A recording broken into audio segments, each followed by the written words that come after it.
So it's July 21 of this year, 2018, and it's raining so hard outside here in our locality, and just want to make a video. It's raining so hard outside and I can't sleep, and just want to make a vlog on my opinions on the things or the events that I have seen that happened for the past week. So I'll just start on this documentary called Give Up Tomorrow.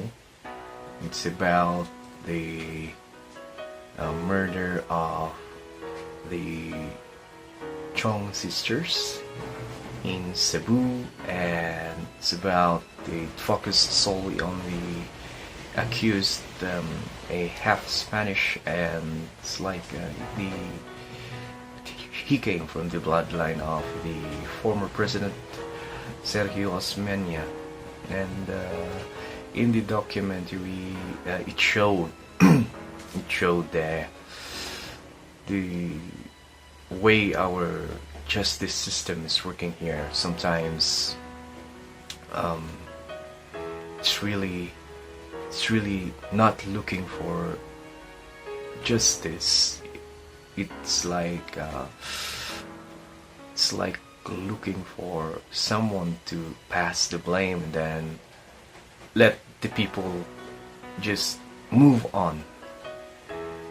The way I see it, it's like that.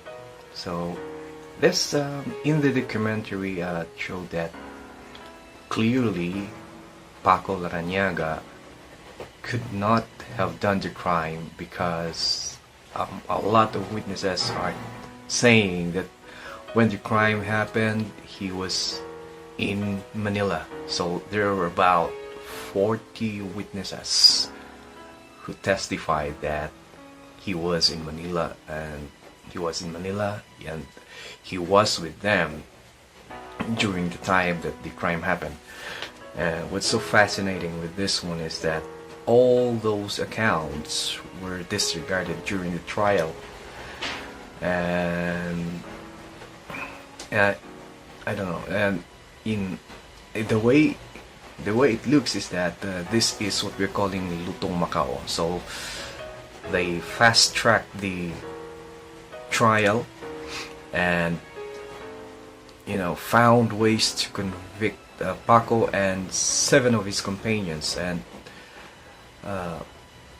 they were sentenced to death.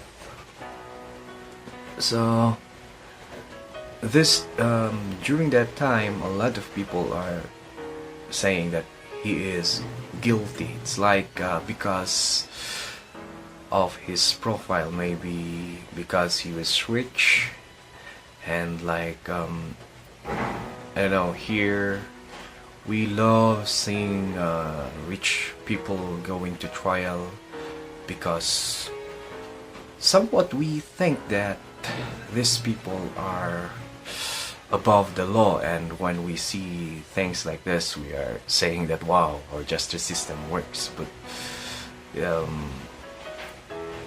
in this situation, I think Paco did not receive a fair trial. Even his human rights were violated, and it's so frightening to see this situation happening, because if these things can happen to a man of his status, take note that in the documentary they're saying that they are not that rich, but let's just say they are well-to-do. If these things can happen to him, and for sure same fate can happen to an ordinary Filipino. And what's worse is that if you're an ordinary Filipino, you don't have a way to let your voice be heard. You don't have a way to show your innocence like what Paco did. Paco is so fortunate, even if that thing happened to him, because he has a way to show the world, to show the people his story, And I don't know, maybe a lot of people in prison right now are wishing they have um, the same channel to shoulder or to relay their stories also. This actually happened also to a family, a well-to-do family, the son of Freddie Webb, and fortunately for Mr. Webb, he was acquitted by the Supreme Court. This thing sometimes, watching documentaries like this really shows us that a lot of things in our justice system must be changed. I would encourage everyone to watch this documentary, Give Up Tomorrow. So the reason why it was given the title Give Up Tomorrow is that during an interview with Paco Larrañaga, he stated that there were times then when he was in prison that he's thinking of, ending it all, giving up, but he always tells himself, yeah, I will give up, but I'll give up tomorrow. And when tomorrow comes, he will again say, I'll give up tomorrow, until such time that he's been there, he was able to adjust, and he was able to get a footing and continue fighting. So that's the reason why it's entitled Give Up Tomorrow. Well, the documentary is very good. It had laid out well the case of the accused, and at the same time, I would say they gave a fair treatment also to the one who is accusing Paco. They laid out the opinion of the prosecution, and at the same time, by doing that, the documentary have showed a lot of lapses on prosecuting this case. I'm not a lawyer, but just looking at it using logic, you will really see a lot of lapses, and it's like I don't know, this is really something that we have to talk, and we have to change as a Filipino citizen. We've got to do something about this. For those who are having or taking up law degree, you are the next judges, you will be the next lawyer of our country, and you can make this as one of your mission to change the justice system of our country. Because just think about it, how many Filipinos, especially if death penalty will be one of the punishment of the country, how many Filipinos will be dying without seeing fair treatment, and how many Filipinos are suffering right now and will be suffering for a sin that they did not commit. So it's a very, very challenging task for you guys to do. Next is I heard one thing I wanna talk about is this suicide by a teacher, a newly hired teacher. And according to the post I have been reading in Facebook, this suicide by the teacher due to depression. And a lot of teachers take this opportunity to complain of the gazillions of paperworks that the Department of Education is tasking them to do.